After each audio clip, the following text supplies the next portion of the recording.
933 días del gobierno del cambio, del primer gobierno progresista y perteneciente al pueblo colombiano se cumplen hoy martes 25 de febrero del 2025. Y hoy vamos a comenzar este video con este post de Angélica Monsalve que dice: hoy, 25 de febrero del 2025, este post cobra vida y será una realidad, una puerta de esperanza para la justicia. Si la Fiscalía captura a Marta Mancera antes de que llegue una solicitud de extradición desde los Estados Unidos.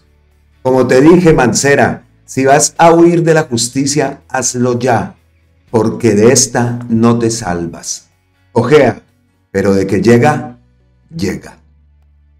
Y el post que hace mención Angélica Monsalve, que cobra vida, es este. Dos cosas quedan claras de esa entrevista. Una, esta funcionaria con 30 años de servicio desconoce el derecho penal. Y dos, la Fiscalía me ha estado siguiendo porque según ella conoce todos mis pasos alrededor del país. Mancera asume que los funcionarios del CTI están muertos porque habla de un testigo de referencia. No, señora, ellos están vivos y dispuestos a declarar en su contra. Además, la denunciaron. Igualmente, se aprecia cómo la alta funcionaria descalifica a una fiscal delegada y se refiere a los funcionarios de un nivel jerárquico por debajo de ella de una manera despectiva. Aquí no hay testigo de referencia, señora Mancera. Aquí hay testigos directos que le señalan a usted de un andamiaje contra ellos con el único fin de proteger a Pacho. 30 años en la Fiscalía no nos garantiza a los colombianos que usted sea transparente y honesta y que sepa de derecho penal, porque por lo que declara la inexperta parece ser usted. No sé cómo la eligieron vicefiscal. Aquí la denuncia de los funcionarios del CTI que fueron, en palabras de ellos, maltratados y vejados por usted, que hasta de malpa hijos de los trató a puerta cerrada. Por favor, Corte Suprema, a este caso hay que ponerle la lupa. Lo denunciado por los CTI apenas es la punta del iceberg. Hoy, estos muchachos están corriendo peligro. Marta Mancera es muy poderosa. Además, Barbosa, el segundo cargo más importante de este país, según él, la defiende a capa y espada, lo que garantiza la impunidad en caso de que ella sea responsable de algún delito. Ojalá los periodistas de la revista del Pasquín midieran con la misma vara los seguimientos e interceptaciones que me hace la Fiscalía, declarados por Mancera, al igual que lo hace con el comandante del Ejército. Aquí los poderosos tienen tribuna propia. Ese es el post que publicó la ex fiscal Angélica Monsalve y que dice que hoy tiene más vida, cobra más vida. Lo último que supimos también es que en el caso de Pacho Malo, la ex vicefiscal Marta Mancera denunciará a los agentes del CTI que la señalaron. Afirmó en un comunicado que iniciará acciones legales por falso testimonio y fraude procesal contra los investigadores que aseguraron que ella intentó desviar la investigación en contra del otrora director de la entidad en Buenaventura. Es un artículo del portal de derecha Infobae. ¿Cómo es que dice Angélica Monsalve? Como te dije, Mancera, si vas a huir de la justicia, hazlo ya, porque de esta no te salvas. Cojea, pero de que llega, llega. Eso es lo que dice la ex fiscal Angélica Monsalve, que ya vimos por ahí su lanzamiento de su plataforma política. Somos Justicia, creo que es que se llama. Pues bueno, eso sí, cada cual está en la libertad. Yo siempre diré, aquí no traigo a Angélica para hacerle plataforma o para hacerle campaña. No, simplemente la traigo en esos detalles y en esos apuntes de derecho. Y que tiene que ver también con la Fiscalía porque ella es una conocedora y ha sido víctima también de la persecución y de todos estos tentáculos de corrupción que están, porque no podemos decir que eso haya acabado, esos tentáculos que dejó presuntamente Marta Mancera y Francisco Barbosa. Y lo último que supimos en todo esto es que Mancera, ¿no? En el caso de Pacho Malo, la ex vicefiscal Marta Mancera denunciará a los agentes del CTI que la señalaron. afirmó en un comunicado que iniciará acciones legales por falso testimonio y fraude procesal contra los investigadores que aseguraron que ella intentó desviar la investigación en contra del otro hora director de la entidad en Buenaventura. Eso es lo último que se supo, pero también vimos ayer unas imágenes y que ha reposteado Gonzalo Guillén referente a la detención de estos agentes del CTI que estaban favoreciendo presuntamente a Pacho Malo y su cartel del entramado que tienen dentro de la fiscalía.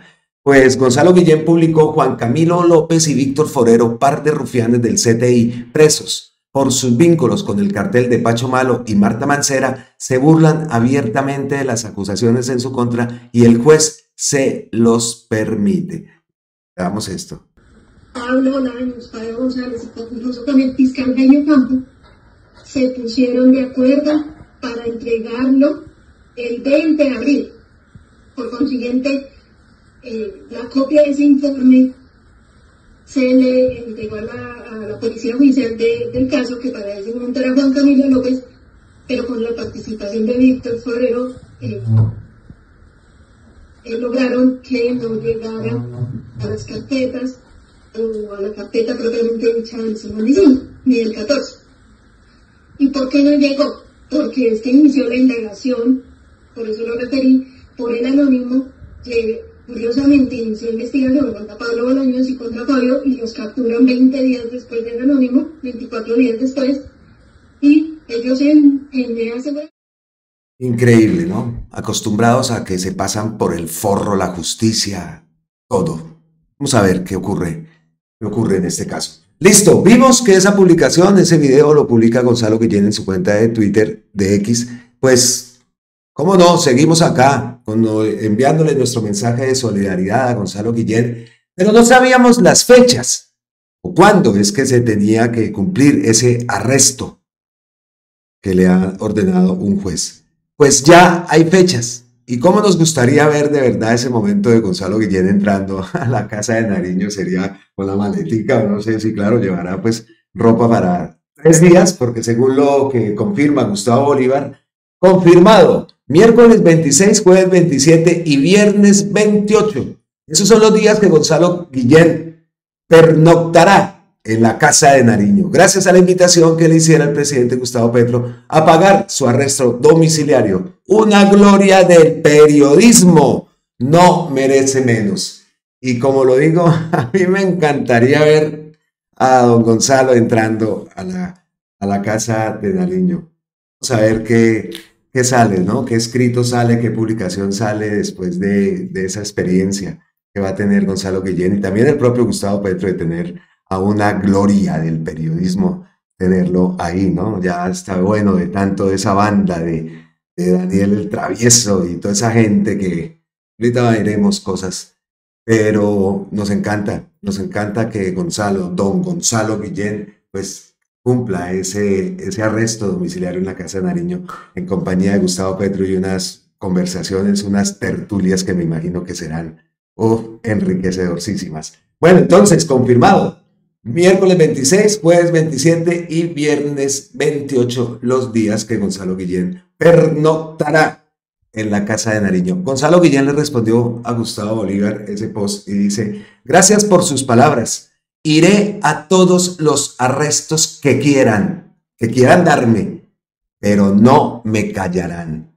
No acepto que se me prohíba decir con las pruebas en las manos que los criminales son criminales. Al menos la Constitución Nacional me protege al disponer, sin excepciones, que no habrá censura. La libertad de prensa siempre la he defendido, ejerciéndola.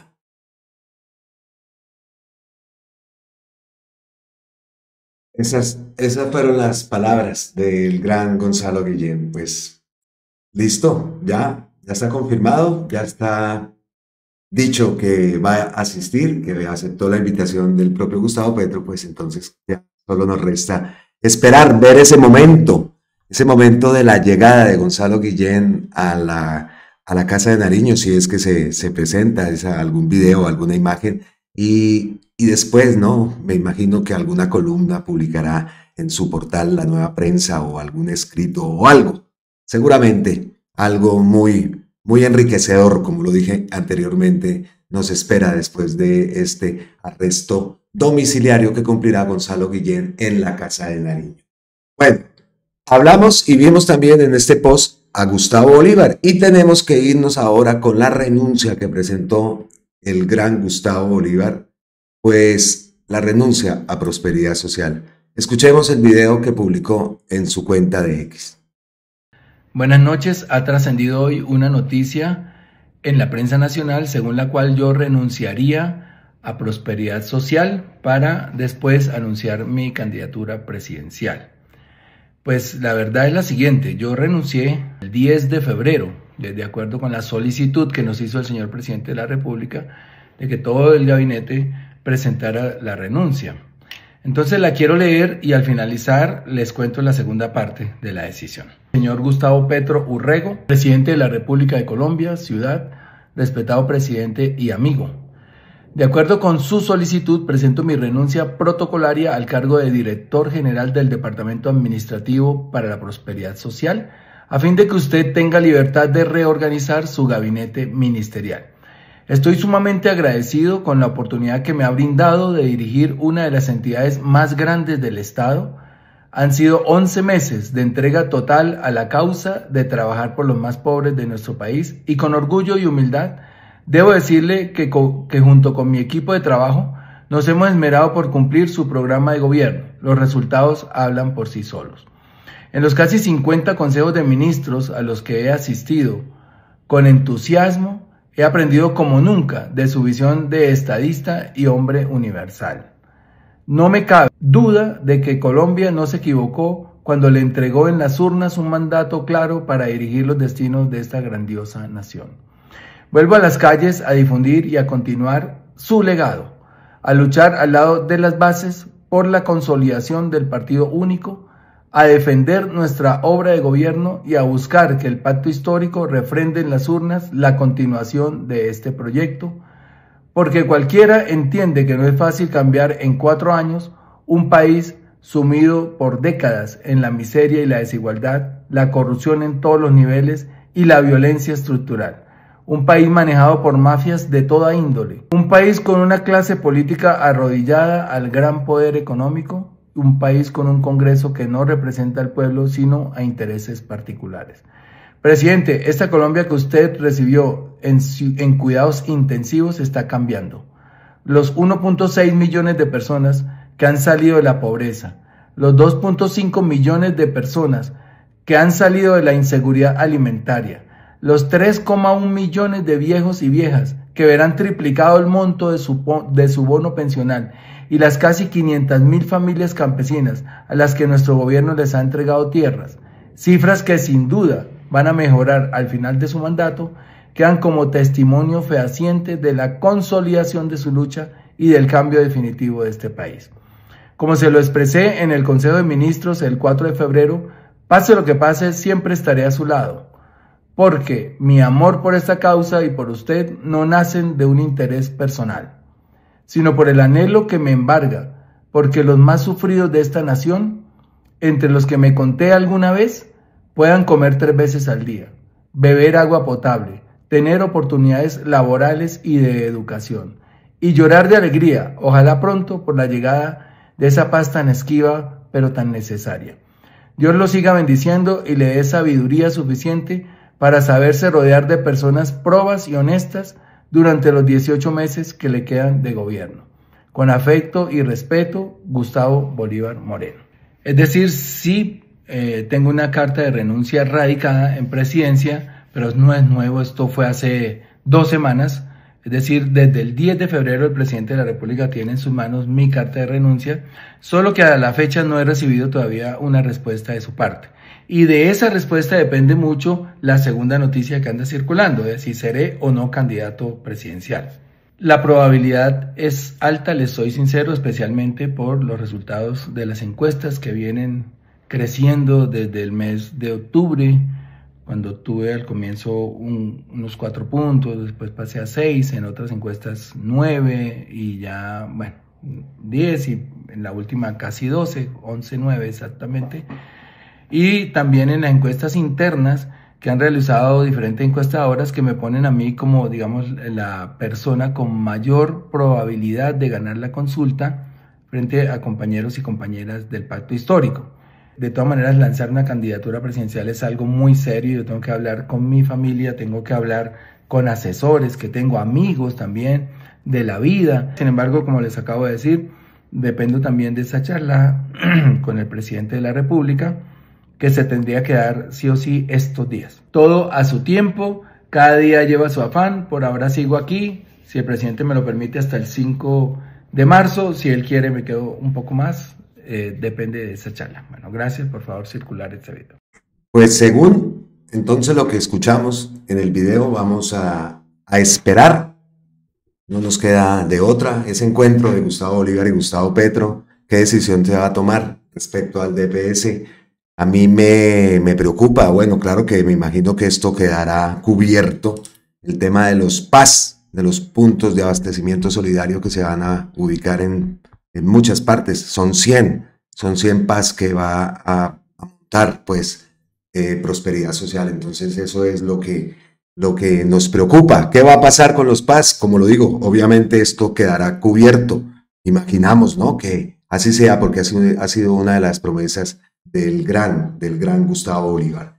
Y respecto a su candidatura presidencial, es cierto, ¿no? En muchas partes Gustavo Bolívar puntea y Carolina Corcho también está muy cerca, y eso también todos lo sabemos. Se podría decir que está entre ellos dos.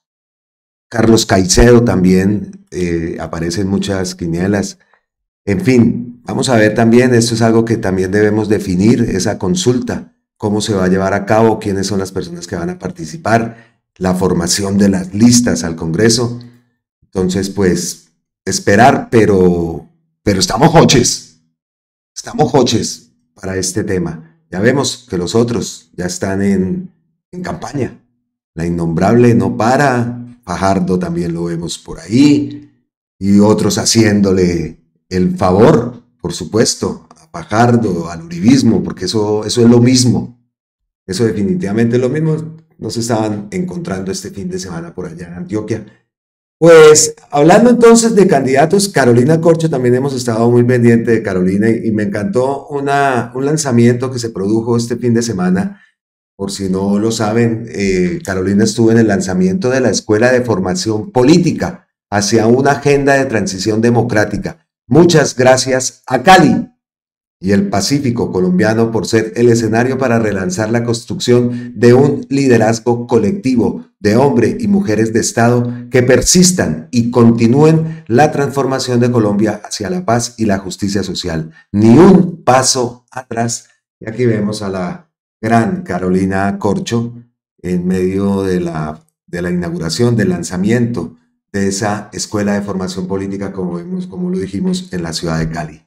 Así que pues movimientos se están dando. Carolina también lleva una agenda apretadísima, no para, y es importante pues que vayamos conociendo cuáles son las propuestas, cómo se manejarían diferentes temas del país respecto, pues, por cada uno de ellos, ¿no? De Carolina, de Gustavo Bolívar. Si es verdad, ustedes sí ven a Carolina Corcho como presidenta, ustedes sí ven a Gustavo Bolívar como presidente, o quién, para su opinión, quién debería continuar con las banderas del progresismo, como lo decimos también, Carlos Caicedo, también muchas personas hablan, y a mí en Colombia me hablaron bastante de Carlos Caicedo y la transformación que le ha hecho, bueno, intentado hacer, ¿no? Porque también es cierto que él ha tenido que enfrentar muchas mafias, otras personas no les gusta Caicedo, en fin, en todo esto es lo que tenemos que ponernos de acuerdo, pero tiene que ser la jugada, tiene que ser una gran jugada, esa pareja, tanto de presidente como de vicepresidente, tiene que ser una gran jugada, y nosotros ahí es donde tenemos que ser partícipes en esa estrategia de quién o quiénes, cómo sea, cómo se conforme esa pareja. O sería entonces Carolina Corcho presidenta y Gustavo vicepresidente, o al contrario. ¿Cómo ven ustedes esa pareja? ¿Cómo la ven? Políticamente, entonces, de alianzas no hay, porque son de la misma línea. No sé, tiene que ser una jugada, como lo digo, maestra.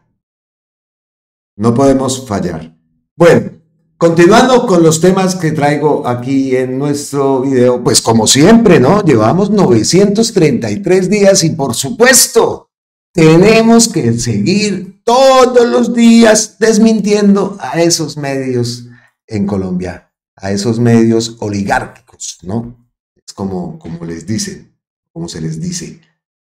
Pues hoy tampoco va a ser la excepción. Y comenzamos entonces a desmentir. Aquí en este bloquecito traigo también una respuesta que le dio Gustavo Petro a Jubinao, a Miranda, una peinada que le pegó Alejandro Campo a Jubinao, o sea que está bueno este bloque. Y tenemos una lectura de una columna también de Rodrigo Upri. Listo, entonces lo primero, Gustavo Petro, otra mentira. Dice la FM, en los secretos de Darcy Quinn de la FM de RCN se reveló que Héctor Carvajal, abogado de Gustavo Petro, renunciaría a la defensa del mandatario. Y así lo publican. Y ahí dice Gustavo Petro, pues, que es otra mentira. Y aparte de esa mentira, también publica Gustavo Petro otra gran mentira que se dijo en el Consejo Gremial Empresarial. Y por supuesto que todos están alineados para vendernos esa seguridad. Esa estrategia está rodando, es clarísimo. Los hechos que ocurrieron en Cúcuta, la reacción del Matarife a pocas horas, cómo llegó, esa reunión que tuvo, esa visita que tuvo días antes en Cúcuta. Todo esto está, afortunadamente ya existen redes sociales y existe toda esta cadena de información y malinformación también, debemos decirlo, pero ya no les queda tan fácil, ya son tan evidentes que están recurriendo a lo que les funcionó, en esa época, pero esta vez no van a pasar. Esta vez no van a pasar con el temita de la que nos venden seguridad ahora, ¿no? Entonces lanza el Consejo Gremial una mentira, alineado con todo esto, que había una crisis de violencia. Todo alineado. Entonces, ¿qué dice Gustavo Petro? Ayer el Consejo Gremial Empresarial le dijo una gran mentira a los colombianos, que había una crisis de violencia. Tenemos, sí, focos regionales de violencia, pero que nadie olvide esto. La tasa de homicidios de Colombia en este gobierno es menor que la de Duque y que la de Uribe. Espejo retrovisor, díganlo como quieran, pero en este caso pues hay que hacer comparaciones. A mí no me gusta que estén mirando el espejo retrovisor y todo el tiempo. Es que en el de Duque y en el de Duque y en el de Duque, compararnos con esas cifras es algo ilógico en muchos casos, pero en este tema de tasa de homicidios, pues la comparación sí viene bien. Sí viene bien, y aunque son unos datos monstruosos, horroríficos, que no queremos ver más esto en nuestro país. Pero también sabemos que esa transformación de los territorios que se quiere dar y que se está dando, pues es la causa de estos ataques. No les gusta. No les gusta. Vimos cómo atacaron hasta el hospital que se había montado en el Plateado. No les gusta. Entonces vimos, y bueno, y se siente, claro que se siente, la gente en Bogotá, hablé con varias personas, y sí, el tema de la seguridad, de lo que está ocurriendo en el Catatumbo. Pero también no es cuestión de este gobierno está buscando la transformación, y obviamente, cuando les van y les dañan el negocio que tienen montado allá, desde hace muchísimos años, conocedor de esa zona, pues brincan y claro, no les gusta. ¿Y cuáles son las acciones que toman? Pues acciones terroristas, vimos el ELN. Eso sí está ocurriendo y la gente percibe eso y por supuesto no quiere más eso y todos no queremos eso. Nosotros luchamos porque Colombia sea un país en paz, porque esa paz, aparte de la transformación de nuestro hermoso país, también atraería mucha gente. A mí me duele cuando aquí alguien, un guiri, un inglés, un holandés, un sueco, un finlandés dice, sí, Colombia, pero Es que la seguridad, y aún así, están llegando turistas por montones que también lo pude ver, lo pude sentir, lo pude palpar en el avión, en el aeropuerto, las filas para poder pasar migración, casi más filas de extranjeros que de colombianos, una barbaridad lo que estaba ocurriendo en el aeropuerto El Dorado, y de paso pues ponemos ahí nuestra queja. Hace falta, pues si está llegando más gente, no sé cómo haya sido la transformación porque el aeropuerto sí lo encontré diferente. Pero hombre, si estamos hablando de 6 millones de turistas que están llegando, que llegó el turista número 6 millones, pues allá en migración tiene que haber más gente capacitada, y toda la gente que también se notó un cambio, hemos de decirlo. Las dos personas que me recibió, el que me recibió y el que me despidió, muy bien a comparación de años anteriores. Total cambio, eso sí lo he de decir. Pero si hace falta eso, vi en la fila mucha gente, extranjeros incluso. A mi hijo casi le pasa. Mi hijo por 3 minutos no pierde el avión por esa fila que en inmigración no avanza.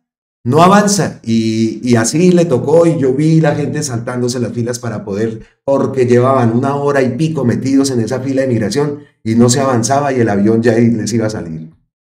Por montones los vi esos casos. Entonces queda como la queja de que, hombre, más personal de migración. Entonces, seguimos leyendo el post de Gustavo Petro. Tenemos, sí, focos regionales de violencia, pero que nadie olvide esto. La tasa de homicidios de Colombia en este gobierno es menor que la de Duque y que la de Uribe. Hoy tenemos un 66% apenas de la tasa de homicidios de Uribe. Vamos hacia la paz. Eso lo publicó Gustavo Petro. Y nos vamos para RTBC también con esta pieza gráfica. Según un reciente informe, lo publica, repito, RTBC. Según el reciente informe de la Policía Nacional, la tasa de homicidios se mantiene en el mismo promedio desde hace 12 años, entre 24 y 26 homicidios por cada 100.000 habitantes, revelando una constante en las cifras. Y publican este cuadro. Tasa de homicidios en Colombia en diferentes gobiernos. César Gaviria en el 91. Aquí Álvaro Uribe 2005, gobierno de año, tal. Gustavo Petro 2024. Pero pues tiene que reducirse más. Tiene que reducirse más, y eso es la lucha, ¿no? La lucha y la burla también de muchos cuando Gustavo Petro habla de la paz total en nuestro país. Pues esos son los datos. Y hay que darlos, como también tenemos que mostrar la peinada o la respuesta que le dio Gustavo Petro a Catherine Miranda. Dice Catherine Miranda, hablando ahora pues de las reformas: es increíble y evidente la burla hacia las altas cortes. No gobiernan en democracia y respeto a la separación de poderes. Creen que son una todopoderosa dictadura. Catherine Miranda publica y cita un artículo de La Silla Vacía donde dice que el ministro de Salud, Jaramillo, desafía a la Corte Constitucional y evade ajustar la UPC a 3 días de que venza el plazo. Jaramillo se resiste a convocar la mesa con el sector, a usar recursos improcedentes y reinterpretar a su favor la orden de la Corte. Y eso fue lo que citó Catherine Miranda, y lanza ese comentario que tiene la respuesta de Gustavo Petro. La orden que hemos recibido es iniciar una mesa para concertar el valor de la UPC, para lo cual todas las EPS de Colombia deben aportar. Es que este es el dato que no sé, bueno, sí se dice, pero que no tiene la relevancia que debería tener. Todas las EPS de Colombia deben aportar los datos ciertos de sus gastos realizados con el dinero público, transferido desde el año 2021 de manera veraz y pronta. Estoy a la espera de la información. Y entonces, ¿cómo van a hacer estas EPS para entregar esos datos, esas cifras, si presuntamente sabemos en qué se la mecatearon, que por la carita se la llevaron? ¿Cómo van a pasar datos? Pásenlos, pasen los datos para hacer ese cálculo del valor de la UPC. Pero queremos ver cuáles son los estados financieros y cuáles son los datos que está pidiendo el presidente. Queremos ver cómo los van a sacar, cómo van a maquillar presuntamente esos datos. Y entonces por el otro lado saltan y brincan y piden más plata, cuando ni siquiera han sido capaces de mostrar datos ciertos, reales, verídicos, para poderse sentar a ver, a cuadrar cuál va a ser el valor concreto de la UPC. Pero ahí está, a la espera de la información.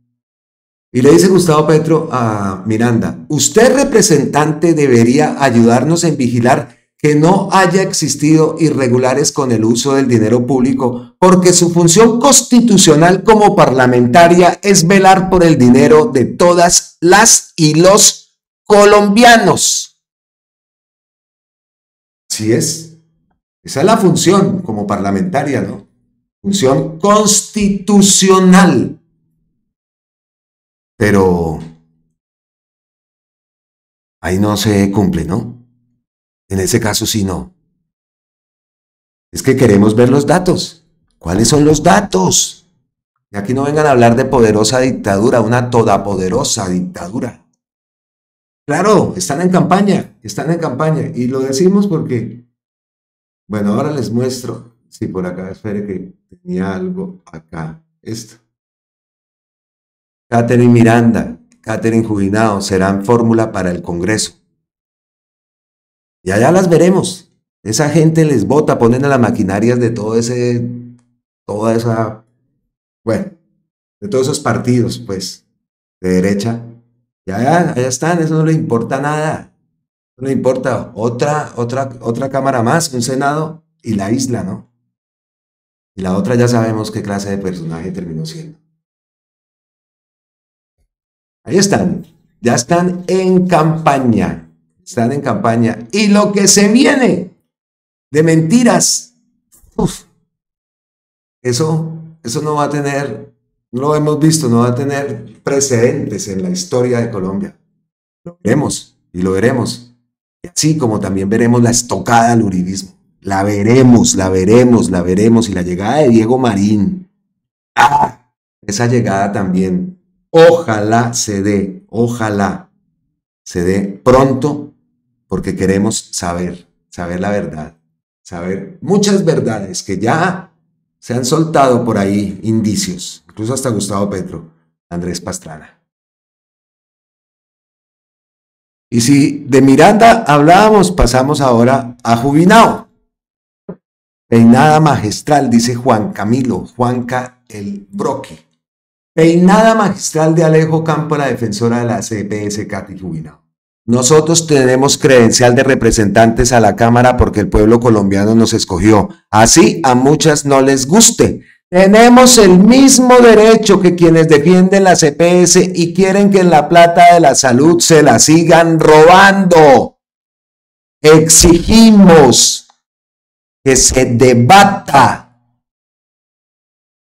la salud. ¿Qué dijo Alejo Ocampo? A ver, lo escuchamos. Hombre, nosotros tenemos credencial de representante a la Cámara, por eso estamos aquí sentados. El pueblo colombiano nos escogió para estar aquí sentados, así a muchas no les guste.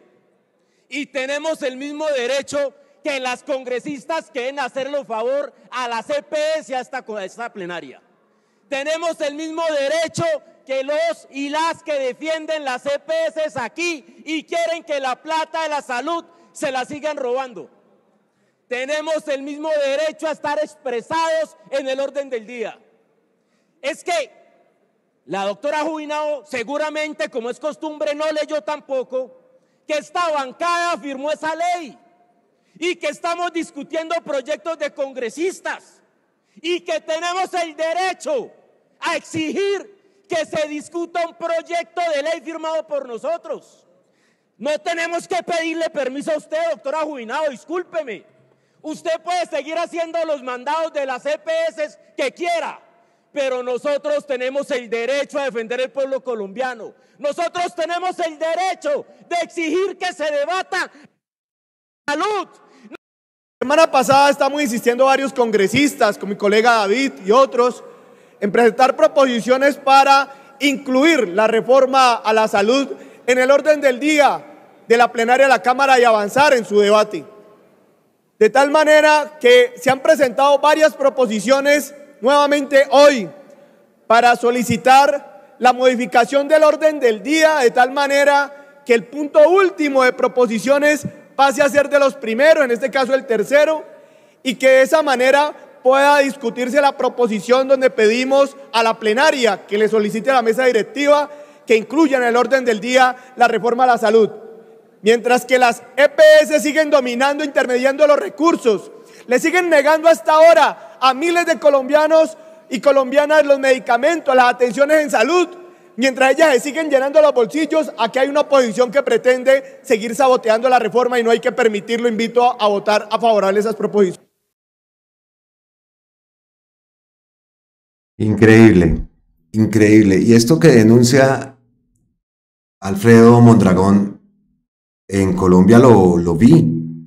Y lo más triste es que la gente, eso que están haciendo con los medicamentos de no entregárselos a los pacientes, la gente inmediatamente, bueno, una gente mal informada, por supuesto, es que eso es por la reforma del presidente, y tratándolo de lo que ya sabemos. Eso es por eso es que la reforma, y es que ese gobierno, y es que si ni siquiera se ha aprobado.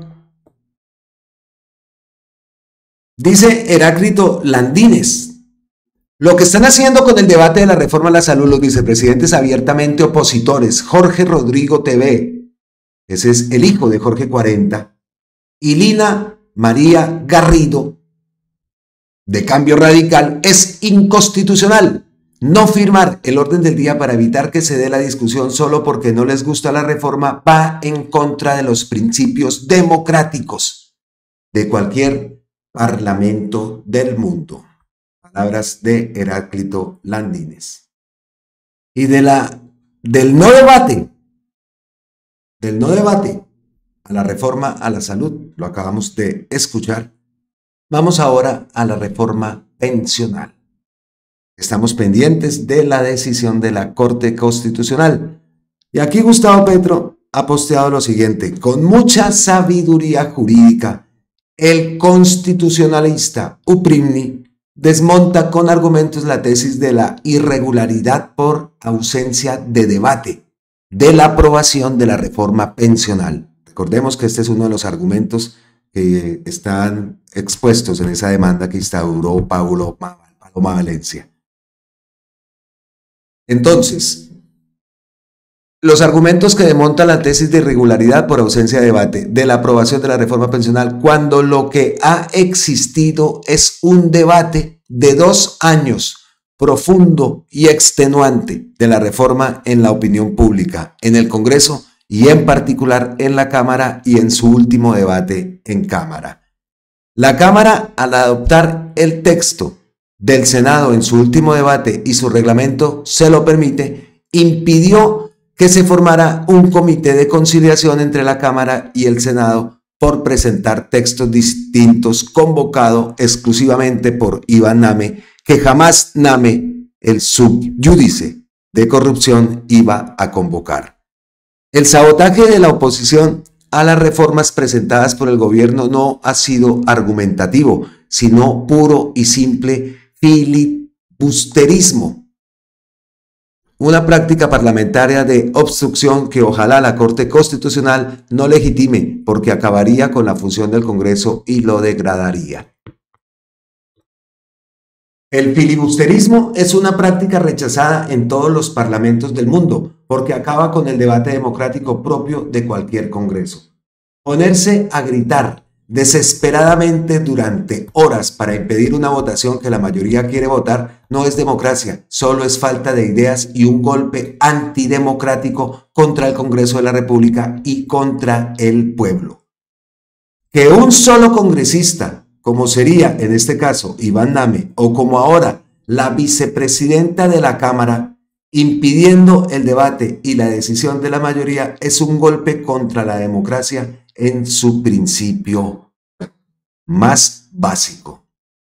Y citó entonces esta columna de Rodrigo Uprigni. Hemos de decir que esta columna también fue escrita en coautoría con Juan Sebastián Ceballos.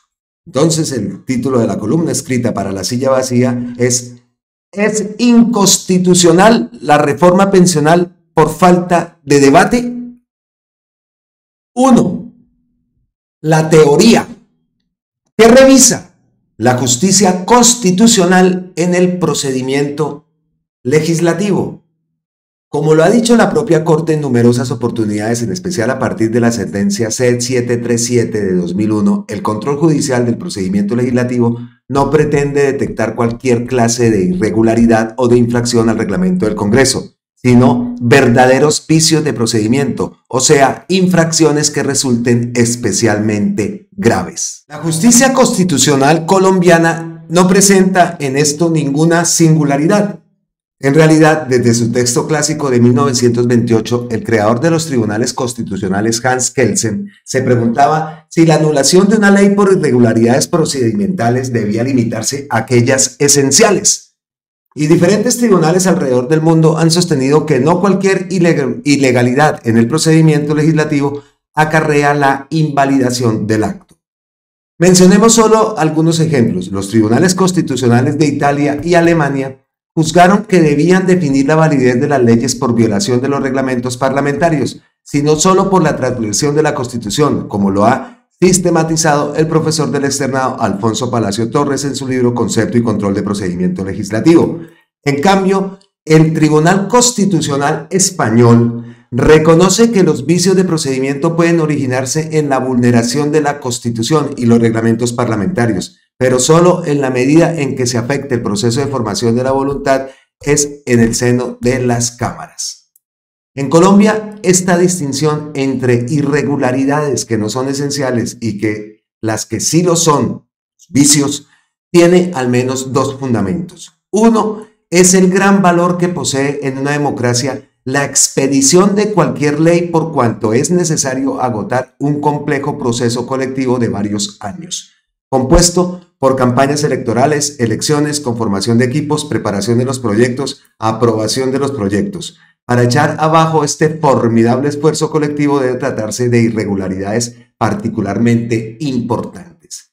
El segundo fundamento es la diversidad de normas sobre el proceso legislativo, muchas de las cuales no persiguen una finalidad esencial.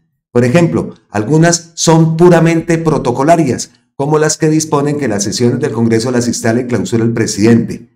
Otras son estilísticas, como las que establecen que todas las leyes deben estar procedidas de la fórmula "el Congreso de Colombia decreta". Otras más cumplen un rol netamente organizativo, como las que definen la secuencia en la cual se deben tramitar los proyectos en las cámaras. Pese a su utilidad, sería desproporcionado invalidar leyes por cualquier tipo de infracción a esas reglas. En cambio, existen otras regulaciones que tienen gran importancia por cuanto garantizan los principios propios de toda democracia, como los de participación plural, decisiones por mayoría, publicidad y respeto por el proceso de formación de la voluntad de las cámaras. Otras son también esenciales porque buscan proteger elementos claves del diseño constitucional, como el sistema presidencial, la separación de poderes o el bicameralismo, entre otras. En contraste con lo que debe suceder por la infracción de las normas de protocolo, estilo y orden, la transgresión de los principios democráticos o del contenido básico del diseño constitucional justifica la invalidación de las leyes, pues si estos se pudieran desconocer, ¿en qué quedaría la supremacía de la Constitución? Sin embargo, el valor de todas estas otras normas reside en sus finalidades primordiales, por lo que el control judicial no consiste únicamente en verificar si la regla procedimental fue o no desconocida, pues esta es simplemente un instrumento al servicio de un fin. Esto es lo que la Corte ha llamado el principio de instrumentalidad de las formas. Lo relevante es definir si ese desconocimiento de la regla procedimental frustró o no el fin perseguido por dicha regla. Es a luz de estos conceptos como debe evaluarse la constitucionalidad del proceso de formación de la reforma pensional. Si en el procedimiento se desconoció alguna regla de la Constitución o de la Ley Quinta de 1992 o de la práctica congresional, puede decirse que hubo una irregularidad, pero solo puede decirte que existió un vicio si se menoscabó o lesionó alguno de los fines esenciales del procedimiento legislativo que mencionamos anteriormente. Segundo, los hechos. Lo que ocurrió el 14 de junio del 2024 en la Cámara y sus antecedentes. La acusación central de la mayoría de las demandas que al parecer acoge la ponencia de Ibáñez sostiene que en el último debate en la Cámara la mayoría eludió la deliberación del proyecto porque no discutió ni votó la reforma artículo por artículo o siquiera por bloques de pocos artículos. En su lugar, en el transcurso de la sesión, las bancadas de gobierno presentaron y aprobaron la proposición de acoger en un único bloque total el proyecto que había aprobado la plenaria del Senado, sin que ese articulado fuera realmente debatido. Más aún, algunas demandas dicen que ese articulado no fue publicado, por lo cual se desconoció también el principio de publicidad y el bicameralismo, pues la Cámara se limitó a refrendar lo decidido en el Senado. Las demandas se concentran en la reunión del 14 de junio, pero es necesario examinar el trámite previo para entender y evaluar mejor lo que sucedió en esa sesión. El proyecto se radicó el 21 de marzo del 2023. Se aprobó en primer debate en la Comisión Séptima del Senado el 14 de junio del 2023. El 20 de julio del 2023, el Senado eligió como su presidente a Iván Name, quien demostró ser poco amigo de la reforma, a pesar de ser del Partido Verde, que era parte de la coalición gubernamental. Con su designación, el trámite de la reforma se hizo lento y discontinuo. Aunque las ponencias para debate en plenaria del Senado se presentaron el 4 y el 6 de octubre, solo se anunció la discusión de la reforma para el 13 de diciembre, cuando el Senado estaba a punto de entrar en receso. Y efectivamente, en los días restantes del 2023 no alcanzó a votarse siquiera la ponencia. El receso legislativo terminó el 16 de febrero del 2024. Pero solo se pudo votar la ponencia de la reforma pensional el 15 de abril del 2024. Es decir, más de un año después de su radicación. Cerca de 10 meses después de aprobarse en comisión, casi 2 meses luego del inicio del periodo. ¿Qué pasó entonces? Entre el 16 de febrero y el 15 de abril del 2024. Las bancadas de oposición abierta y públicamente declararon en cabeza de su líder, la senadora y ahora demandante Paloma Valencia, que pondrían en práctica todos los mecanismos disponibles para impedir el avance del trámite y la aprobación de la reforma. Se desintegró el quórum de las siguientes sesiones el martes 27 de febrero, el miércoles 28 de febrero, el miércoles 6 de marzo y el lunes 18 de marzo. El miércoles 10 de abril siguiente, cuando parecía que se iba a tramitar, el presidente del Senado, Iván Name, levantó o suspendió la sesión como protesta contra el presidente de la República por declaraciones que éste había hecho sobre el Senado. Y solo el 15 de abril se pudo votar el informe de ponencia. Pero al día siguiente, martes 16 de abril, aunque se alcanzaron a aprobar algunos artículos, la estrategia de la oposición logró interrumpir la continuidad de la sesión al desintegrarse nuevamente el quórum requerido. Entonces la reforma solo se vino a aprobar en el Senado el 23 de abril y transitó a la Cámara. Y a los pocos días se publicó en la Gaceta 497 del 29 de abril del 2024. En Cámara, la Comisión Séptima tramitó y aprobó el proyecto en las sesiones del 21, 22 y 23 de mayo, o sea, un mes después de la aprobación en Senado. De ahí pasó a la plenaria de la Cámara, pero antes de que ésta estudiara el proyecto en la Gaceta 700 del 29 de mayo del 2024, se publicó la ponencia que explicaba los principales cambios introducidos a la iniciativa en plenaria del Senado. Además, contiene todo un acápite adicional para explicar las principales modificaciones introducidas al texto del Senado.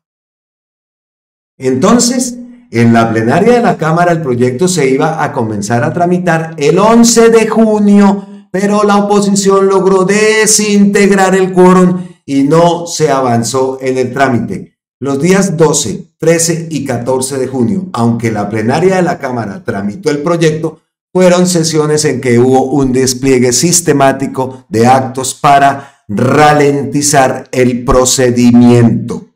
Por ejemplo, los opositores radicaron un centenar de recusaciones y formularon sin número de intervenciones diversas cuyo propósito o efecto era ralentizar el trámite del proyecto, modificación del orden del día para postergar su estudio, votación nominal del orden del día y de proposiciones generales iniciales, realización de audiencia pública sobre el mismo tema, mociones de orden, manifestaciones de protesta, invocaciones de supuestas apelaciones nunca efectuadas contra actos de la mesa directiva, etc. En medio del obstruccionismo, el 13 de junio del 2024, la plenaria de la Cámara empezó a debatir la ponencia que pedía el archivo de la reforma. Pero ya para ese entonces quedaba muy poco tiempo para aprobar la reforma, ya que por un mandato de la Constitución, esta reforma solo se podía considerar en 2 legislaturas y la segunda legislatura vencía el 20 de junio del 2024. Y si la Cámara aprobaba un texto diferente al del Senado, tenía que realizar un trámite de conciliación que debía pasar de nuevo por el Senado, donde la iniciativa tardó meses en aprobarse. No obstante, la plenaria empezó ese día el debate de la reforma según la jurisprudencia de la Corte. El debate sobre un proyecto de ley empieza con la discusión sobre las ponencias. El 13 de junio del 2024 el debate sobre la ponencia de archivo duró cerca de 44 minutos.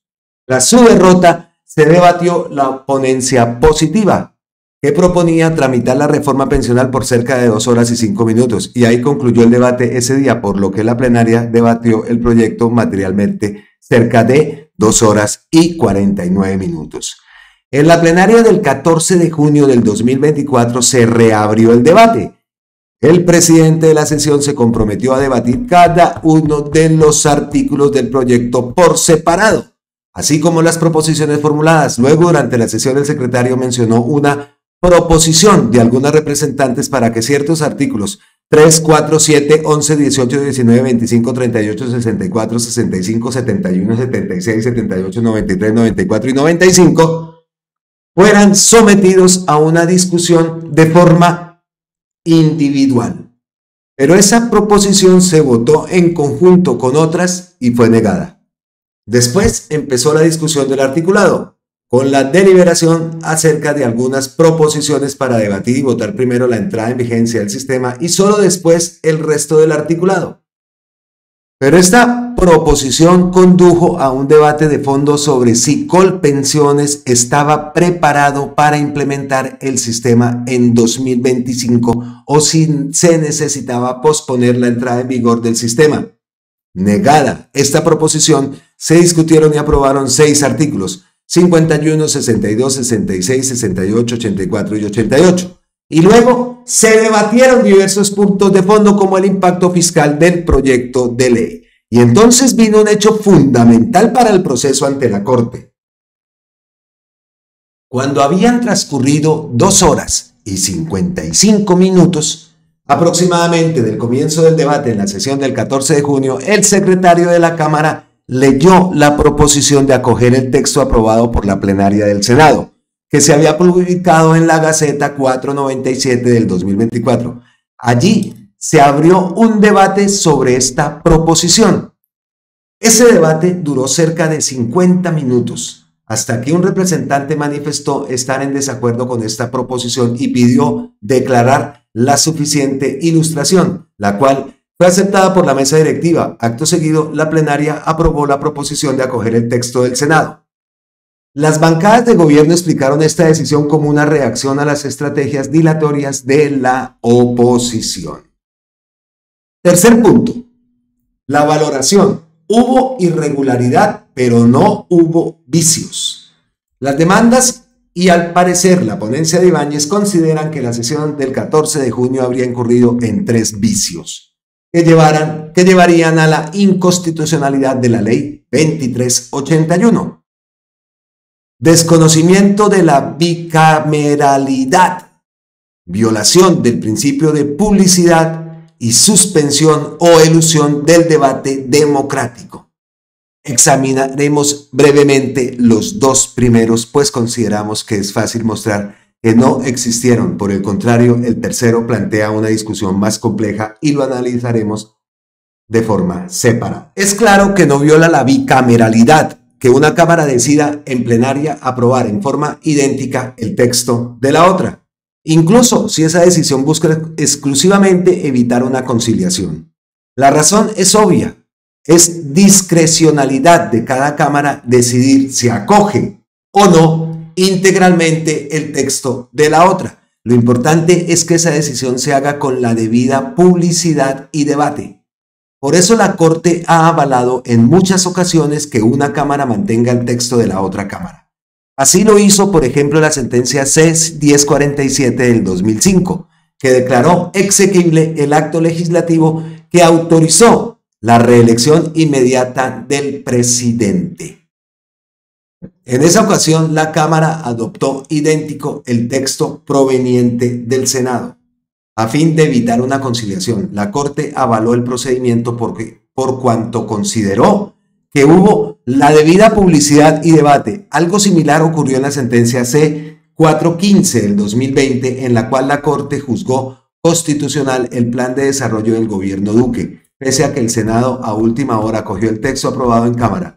En ese mismo sentido, también es relevante la sentencia C-168 del 2012, que declaró exequible la ley 1403 del 2010.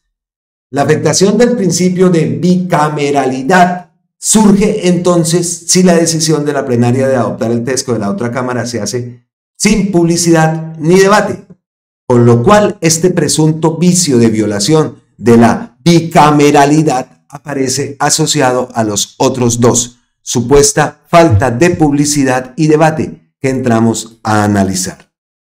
En nuestro concepto es igualmente evidente que en este caso tampoco hubo afectación del principio de publicidad por 2 razones. Primero, porque el texto aprobado por el Senado había sido publicado oficialmente en la Gaceta del Congreso varias semanas antes del 14 de junio, la Gaceta 497 del 29 de abril del 2024.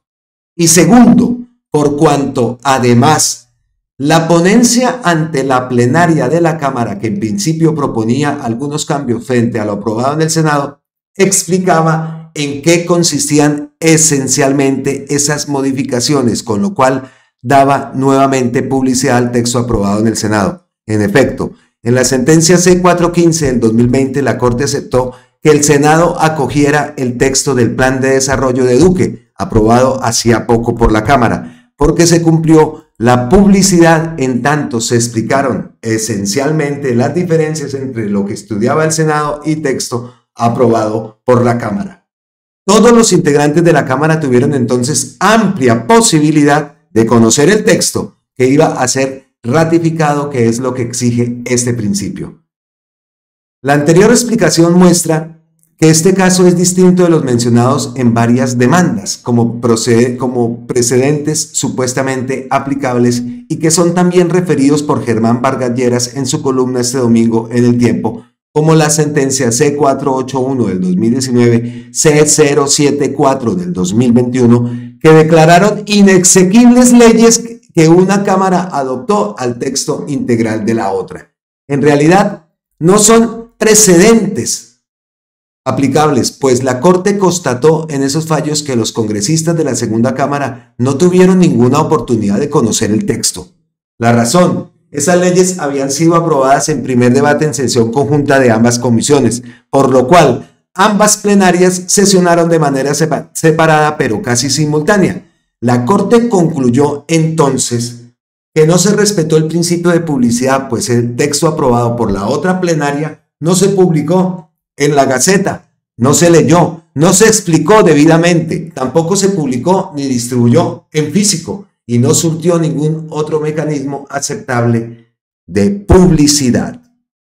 En la reforma pensional no hubo problema, porque las comisiones no sesionaron conjuntamente, por lo cual cuando la plenaria de la Cámara en sesión del 14 de junio del 2024 decidió acoger el texto previamente aprobado por el Senado, este último ya se encontraba ampliamente publicado, al menos en dos gacetas. En las gacetas 497 del 29 de abril y 603 del 17 de mayo. El texto acogido sí había contado entonces con publicidad, y en una reforma tan importante era una carga razonable de los representantes informarse de cómo se desarrollaron los debates previos, al menos en sus puntos fundamentales. Si no conocían el texto, esto no se debía a falta de publicidad, sino probablemente a falta de diligencia y responsabilidad con sus funciones. Los dos primeros vicios alegados por las demandas carecen de sustento. Por el contrario, consideramos que la forma en que fue cerrado el debate en la plenaria del 14 de junio plantea un problema más complejo, ya que representa una irregularidad. Pero no creemos que haya habido un vicio de elusión de debate, por cuanto la voluntad de la oposición no era realmente debatir, sino dilatar. Es necesario entonces evaluar ese eventual vicio de elusión del debate, lo cual implica abordar un tema que no ha sido suficientemente estudiado por la Corte: las posibilidades y los límites del filibusterismo en el proceso legislativo colombiano. Cuarto, un problema complejo: posible elusión de debate y filibusterismo. El cargo de posible elusión de debate comporta en realidad dos aspectos que pueden ser diferenciados: si ese 14 de junio se reunieron o no los requisitos reglamentarios para decretar la suficiente ilustración y cerrar el debate, y si esa decisión podía tomarse teniendo en cuenta que algunas congresistas habían solicitado la discusión individual de artículos específicos. Procedemos a examinar ambos puntos. Según lo ha desarrollado la Corte, en especial a partir de la sentencia C473 del 2004, que validó la primera ley del Plan de Desarrollo de Álvaro Uribe, un debate puede concluir cuando las cámaras aprueban una moción de suficiente ilustración.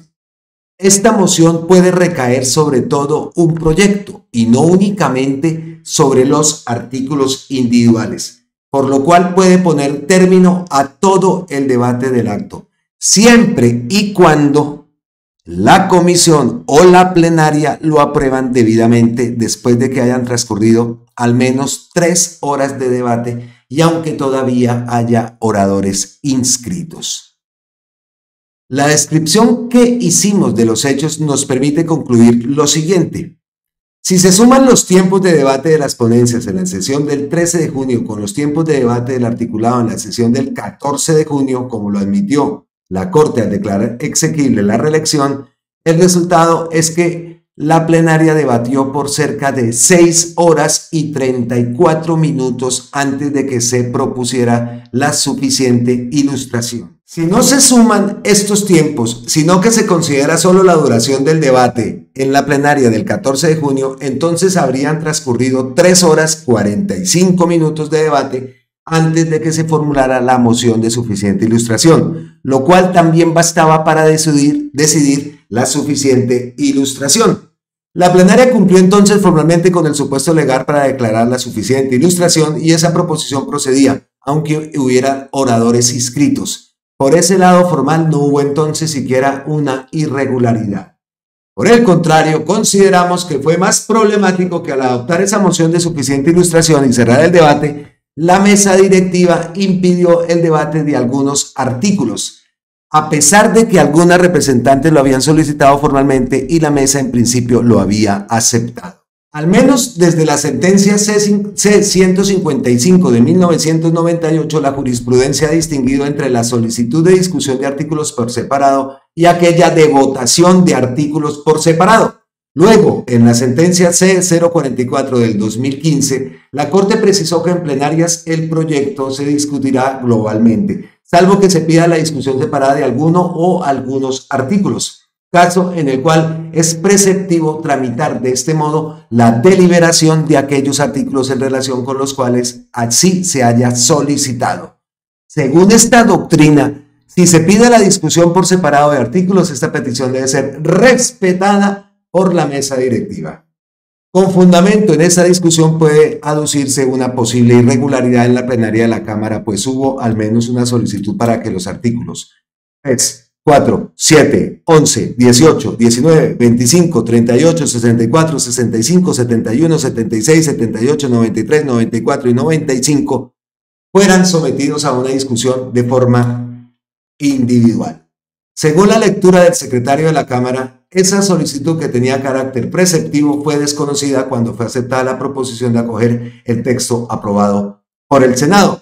No es que fuera irregular darle trámite a esa proposición de acoger el texto del Senado y someterla a discusión y votarla. Eso era posible, pero sin sacrificar la discusión por separado de los artículos referidos.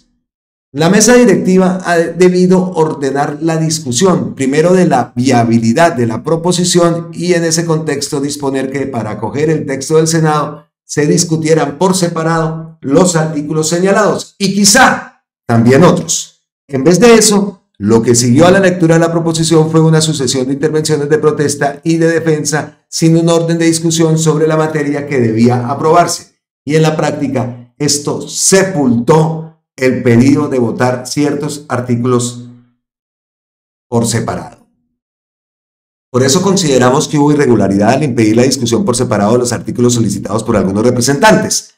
La mesa directiva y las mayorías violaron el artículo 176 de la Ley 5 de 1992 o Reglamento del Congreso, tal como ha sido interpretado. La Corte, ahora bien, ¿implica esa irregularidad realmente el vicio de suspensión o elusión del debate?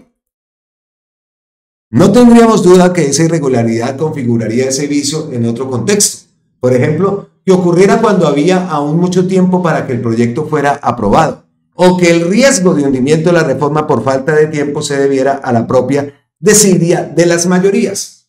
En ese caso, la decisión de cerrar el debate e impedir la discusión separada de los artículos sería una inaceptable imposición de las mayorías, pues se hubiera violado el principal derecho de las minorías, ser oídas y poder participar en la deliberación, aunque al final puedan ser derrotadas.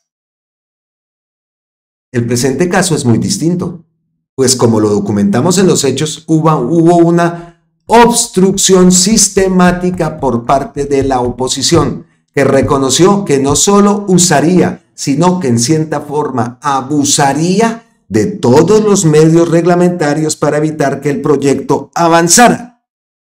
Y lo hicieron hasta el último momento. Ese filibusterismo había sido además bastante exitoso, pues estaba amenazando con el hundimiento una reforma trascendental, que además contaba con mayorías a su favor en la Cámara. Esto muestra que la inmensa mayoría de las minorías opuestas al proyecto no estaba interesada en debatir, sino en dilatar para que precisamente no hubiera debates y el proyecto no avanzara. Es paradójico, entonces, que ahora la senadora Valencia, la líder de esa estrategia, cuestione ante la Corte la falta de debate en el Congreso, cuando eso fue precisamente lo que ella pretendió que ocurriera con sus tácticas dilatorias. En ese contexto, las bancadas mayoritarias recurrieron al remedio previsto en el reglamento de cerrar el debate por medio de la moción de suficiente ilustración y lo hicieron respetando los requisitos formales para tomar esa decisión. Y precisamente esa moción, como lo ha señalado la Corte, en especial en la sentencia C473 de 2004, busca armonizar los derechos de las mayorías con los de las minorías. Quinto, una solución alternativa. Existencia del vicio de elusión del debate, pero subsanable. Sin embargo, si la Corte decide que lo ocurrido el 14 de junio clasifica como un vicio, debería enunciarlo como una nueva doctrina, pero no aplicarla a este caso, pues sorprendería al Congreso y al gobierno con una regla que no era clara al tramitarse la reforma. Este tipo de decisiones no sería nuevo. Por ejemplo, en la sentencia C387 de 1997, la Corte examinó la constitucionalidad de un acto legislativo y constató que su primer debate se cumplió en comisiones conjuntas. No obstante, la Corte señaló que esta prohibición no era clara cuando se expedió la reforma constitucional, por lo cual la Corte declaró válido el acto, pero anunció que en adelante los actos legislativos no se podían aprobar en comisiones conjuntas. Finalmente, si la Corte concluye que en el proceso de aprobación de la reforma pensional hubo un vicio por elusión de debate o ausencia de deliberación, lo correcto sería que lo declarara subsanable y devolviera la ley al Congreso para que rehaga la parte del procedimiento que está viciada. No obstante, surge una pregunta. ¿El vicio por elusión de debate en un caso como este es subsanable? En principio parece que no, por dos razones. Primero, porque es la jurisprudencia constitucional ha sostenido que un vicio es insubsanable si consiste en la omisión de una etapa estructural, como estas. Sentencia C737 de 2001. En consecuencia, parece que la elusión u omisión de deliberación equivaldría a la falta de una etapa estructural y por ello el vicio sería insubsanable. Segundo, podría alegarse que el vicio se configuró por la violación del derecho de participación de las minorías y que la vulneración de una garantía constitucional como esta es causal de insubsanabilidad, según el artículo 5 del reglamento del Congreso. No obstante, pese a su aparente fuerza, la idea que este presunto vicio es insubsanable es inaceptable. Los dos criterios de insubsanabilidad que expusimos en el párrafo anterior se exploraron y aplicaron en la jurisprudencia en el siglo XXI, ver sentencia C737 del 2001 y auto 089 de 2005, por lo cual son recientes. Además, la Corte no ha aplicado en estos dos criterios a un caso como este, que es en verdad un asunto sin precedentes. La jurisprudencia no ha examinado ni es subsanable la presunta elusión del debate, cuando ésta es imputable tanto a la mayoría afín al gobierno que aprueba el acto, como a las bancadas de oposición minoritarias que se oponen al acto y tratan de obstruir su aprobación con cierta eficacia. En un evento como este, si la Corte sostiene que la mayoría es responsable de la omisión del debate por votar en bloque todo el proyecto sin debatir artículo por artículo, tendría que reconocer que esta fue una reacción de la mayoría para defender su principal derecho, el de decidir sistemática y eficazmente amenazado por el obstruccionismo de las bancadas de oposición. Y esto significaría que las bancadas minoritarias de oposición también serían corresponsables del vicio, lo cual debería tener profundas repercusiones en el análisis sobre la posibilidad de subsanarlo. En efecto, cuando la omisión de una etapa estructural como el debate es obra de una mayoría aplastante sobre las minorías cooperantes, tiene todo el sentido que ese vicio sea insubsanable y se invalide el acto. Las mayorías deben cargar con el peso de la invalidación de la ley porque violaron las garantías en el debate. Pero si la elusión del debate es atribuible a la mayoría que aprueba el acto y también es imputable a las bancadas minoritarias que se oponen a él, tendría algún sentido de justicia que el peso de la decisión judicial consistente en invalidar el acto lo soporte exclusivamente la mayoría y que la minoría salga beneficiada. La respuesta debería ser negativa, pues el principal criterio de subsanación de los vicios de procedimiento enunciado desde la sentencia C737 de 2001 es la razonabilidad. Y la solución de invalidar todo el acto resultaría precisamente irrazonable por inequitativa y perjudicial.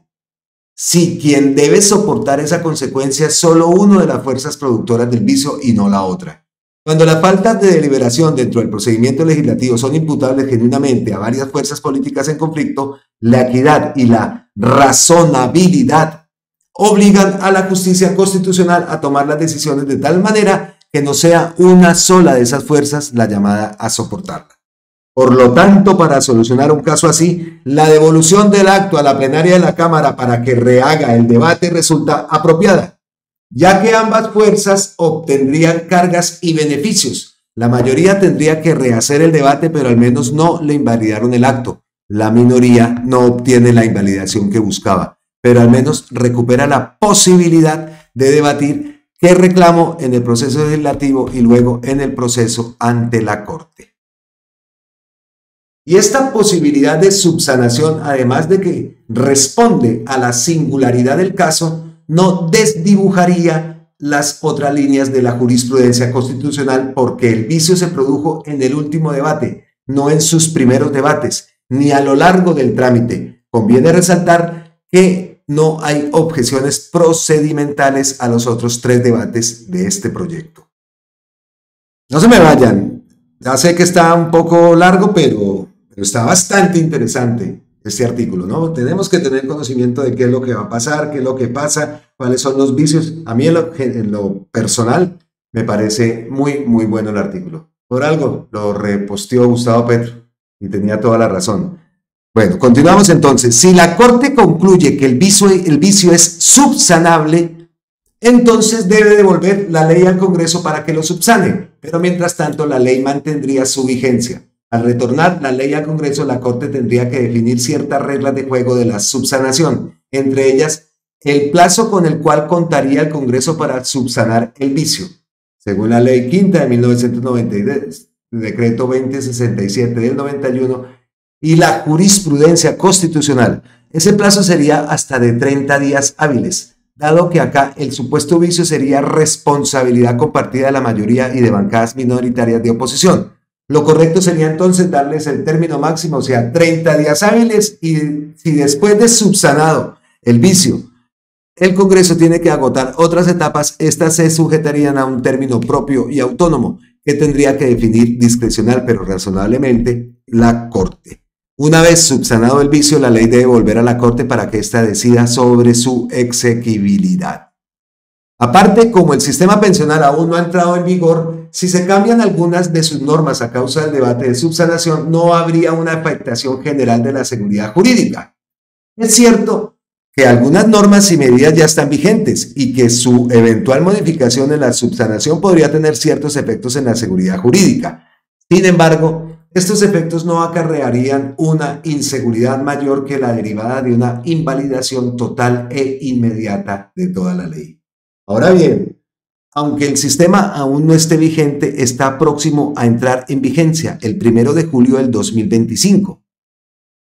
Para evitar que la proximidad de esta fecha condicione o limite las posibilidades de debate en la subsanación del vicio, la Corte podría devolver la ley, pero modular esa fecha para que el sistema entre en vigor 6 meses o 1 año después, lo cual además beneficiaría a la seguridad jurídica, pues quedaría claro que la subsanación no se haría en vigencia del nuevo sistema.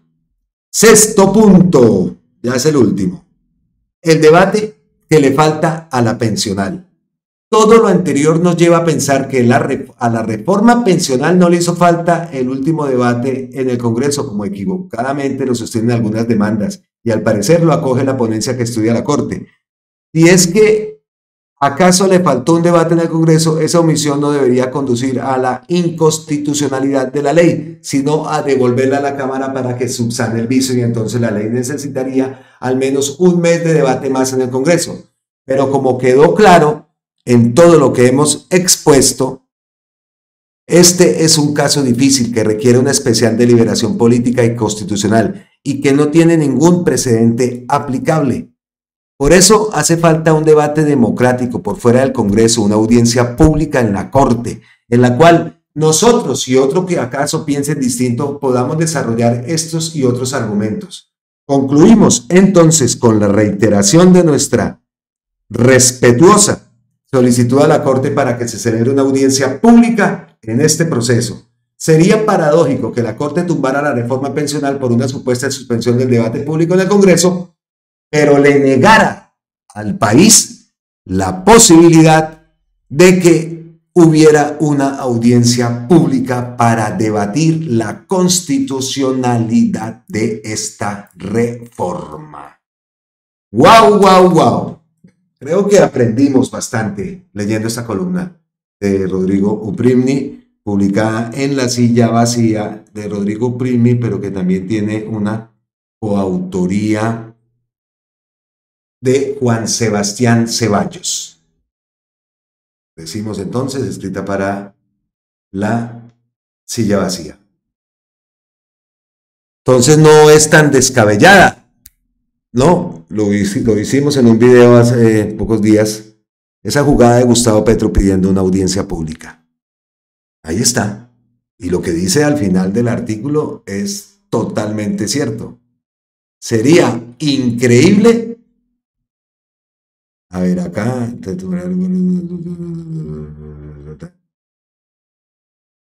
Concluimos entonces con la reiteración de nuestra respetuosa solicitud a la Corte para que celebre una audiencia pública en este proceso. Sería paradójico que la Corte tumbara la reforma pensional por una supuesta suspensión del debate público en el Congreso, pero le negara al país la posibilidad de que hubiera una audiencia pública para debatir la constitucionalidad de esta reforma. Listo. Listo. Tiene toda la razón. Bueno, hemos leído muchísimo. Vámonos directamente entonces a las ñapitas. A las ñapitas que tenemos aquí en Colombia con C. Primer ñapita. Ojo con esto, lo venimos hablando, ¿no? La pandilla de Daniel el Travieso. Sergio Fajardo, la voz calmada del centro que se hace camino para 2026. La tercera será la vencida. Garzón.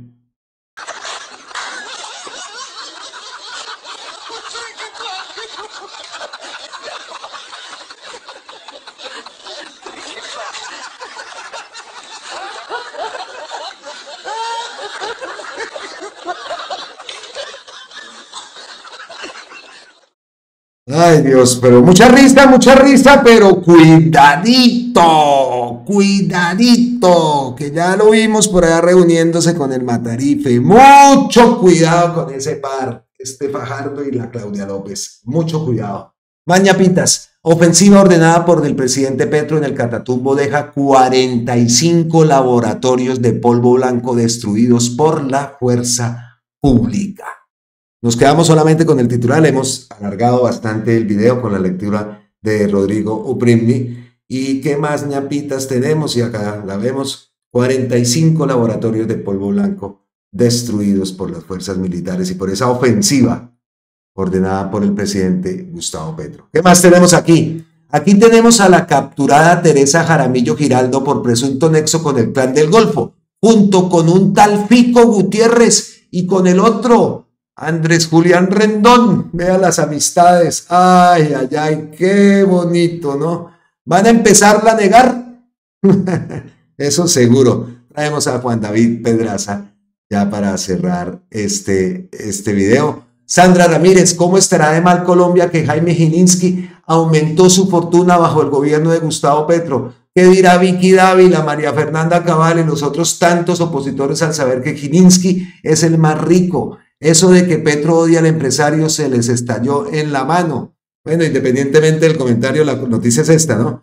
Jaime Gilinski aumentó su fortuna en más de 2.500 millones de dólares en febrero y se convirtió en el colombiano más rico. Ahí está. Ahí están los datos. Son datos y hay que darlos. Y me voy directamente a la cuenta de Gustavo Petro. A ver qué hay aquí. No, lo último es la mentira. Que el Consejo Gremial Empresarial le dijo la mentira a los colombianos en esa estrategia, ¿no? Vendernos ahora disque seguridad. Qué miserables y qué tipos tan cínicos, sinvergüenzas. Bueno, nos vemos entonces en la próxima. Llegamos aquí al final de este video. Esperamos que haya sido de su agrado. Video largo, es una lectura larga, pero muy interesante.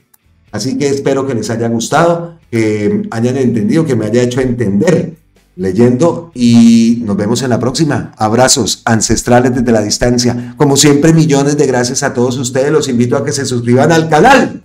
Vamos a llegar a 200.000. Esa es nuestra meta y ustedes nos van a ayudar. Por supuesto que sí, como siempre me han ayudado. No les di las gracias al principio del video. Por supuesto se las doy ahora. Gracias eternas, totales, infinitas a todos ustedes por ese apoyo tan impresionante. Gracias.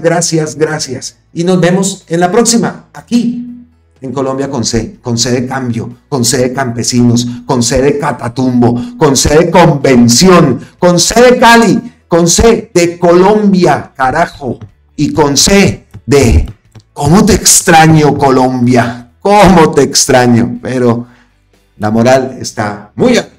Nos vemos en la próxima. ¡Mua!